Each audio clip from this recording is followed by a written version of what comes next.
10 jours après leur condamnation, Ernest Ouandié et 2 de ses compagnons d'infortune savent que la mort les attend le 15 janvier 1971. Menottés et escortés par la soldatesque d'Amadou Ahidjo, le nationaliste avance la tête haute et le sourire omniprésent devant des populations de Bafoussam plus apeurées que lui. Ligoté sur un poteau par le peloton d'exécution, il refuse qu'on lui bande les yeux avant sa mise à mort. Son sourire ne l'a pas quitté pendant qu'il était criblé de balles. Le procès commence quand? Le 26 décembre. C'est-à-dire qu'on a encore les alcools plein la tête. C'est là qu'on fait le procès de Ouandié. Et Ahidjo, tout bêtement, il fait diffuser le procès de Ouandié. Et c'est là que nous, notre jeunesse, on avait 20 ans, on découvre que le monsieur qu'on appelle le chef de la rébellion, le maquisard, est d'une stature terrible. C'est comme ça que nous sommes entrés à l'UPC, par admiration pour Ernest Ouandié. Toute la génération, là, les Ekane et Anissé, tout ça, là, on est entré à l'UPC parce qu'on a suivi le procès Ouandié. Donc le procès a lieu. Et on désigne un éditorialiste. On n'avait pas de télé, Radio Cameroun. Et qui est l'éditorialiste? Un bandit qu'on appelle Jean Zoua, un prélat. Donc c'est lui qui, tous les jours, est à la radio pour dire qu'il faut tuer ces gens-là, y compris son collègue, l'évêque de Nkonsamba, Albert Ndogmo. Voilà comment le procès a lieu avec une médiatisation terrible. On montre les photos, on montre les Ndogmo qui sont en train d'aller au tribunal. Toutes les photos, toutes les photos. Après une longue carrière de moniteur indigène entamée en 1944, le natif de Ndoumbla, dans l'arrondissement de Bana, à l'ouest du Cameroun, s'est lancé dans la vie politique en rejoignant dans un premier temps les mouvements syndicaux et plus tard les rangs de l'UPC à sa création en 1952. Il en est devenu le vice-président, puis le leader en 1961.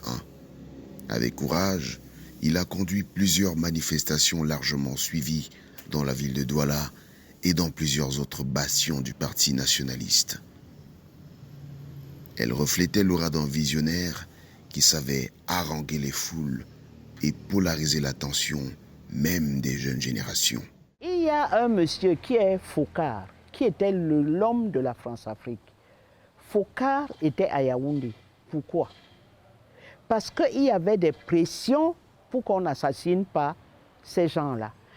A commencer même par le conseiller politique de Ahidjo, qui s'appelait Senga Kouo, qui était un UPCiste, et qui a dit à Ahidjo, il est déjà fatigué, il n'y a plus de maquis, donne-lui une résidence, il sera surveillé, mais ne le tue pas.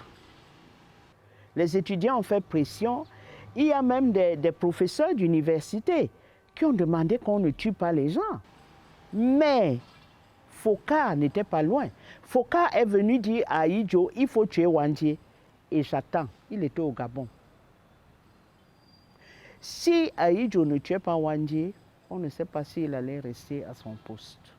Ernest Ouandié avait su donner le ton et l'exemple du courage, de la confiance et de la fidélité en ses convictions.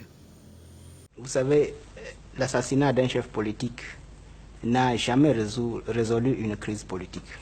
C'est certain. Bon, c'est un fait que le peuple camerounais ressent douloureusement la perte d'un de ses guides, mais à la longue, le peuple camerounais se dit qu'il a perdu un chef, mais que la lutte continue. Il ne faut pas oublier que le président de la République du Cameroun, qui s'appelle Ahidjo, a mis beaucoup d'argent pour sortir les gens de l'ouest des maquis, construire des routes, donner de l'argent, etc. Donc la réalité, c'est que le maquis était encerclé. Il n'y avait plus de lieu sûr. Parce que quand on dit, pour nous qui avons fait la révolution, qu'on a étudié les luttes révolutionnaires, quand le chef, le QG commence déjà à se déplacer, c'est qu'il n'y a plus de sécurité. C'est-à-dire que Wandje, en fait, était dépassé par les événements. Ce n'était pas de sa faute, mais il faut dire qu'on a mis le paquet, aussi bien comme on a fait en Pays Bassa, qu'en Pays Bamileke, on a précipité les gens du haut des chutes. On a bombardé Badenkop au napalm. On a brûlé beaucoup de villages. Il est attrapé. Tous sont à la BMM, traumatisés par la violence de la torture. C'est-à-dire que la Gestapo a été reconstituée à Yaoundé, à la BMM, où on torturait à l'électricité. Où la France a copié les méthodes de torture de la Gestapo pour venir les appliquer aussi bien aux Camerounais qu'aux Algériens du FLN et au peuple algérien.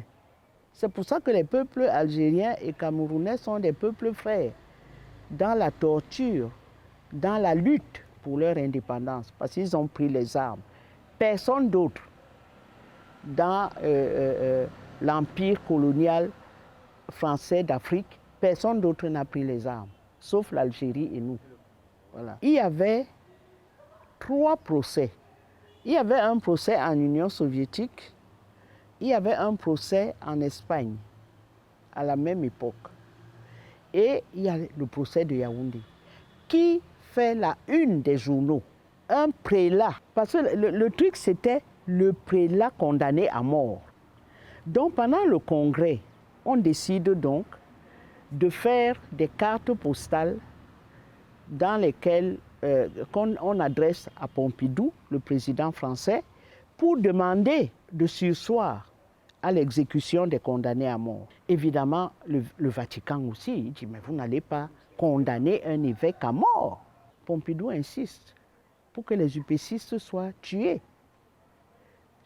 Georges Pompidou a telle enseigne qu'au lendemain de l'assassinat de Wandje, au mois de février, Pompidou fait une très grande visite d'État au Cameroun pour remercier Ahidjo d'avoir tué Ernest Wandje. Parce que finalement, le type avait une telle stature et qu'est-ce qu'il a dit le dernier jour? Wandje a dit, l'histoire jugera. Et l'histoire a jugé. Indiscutable, la légende de Wandje fait son œuvre et se renouvelle au fil des générations.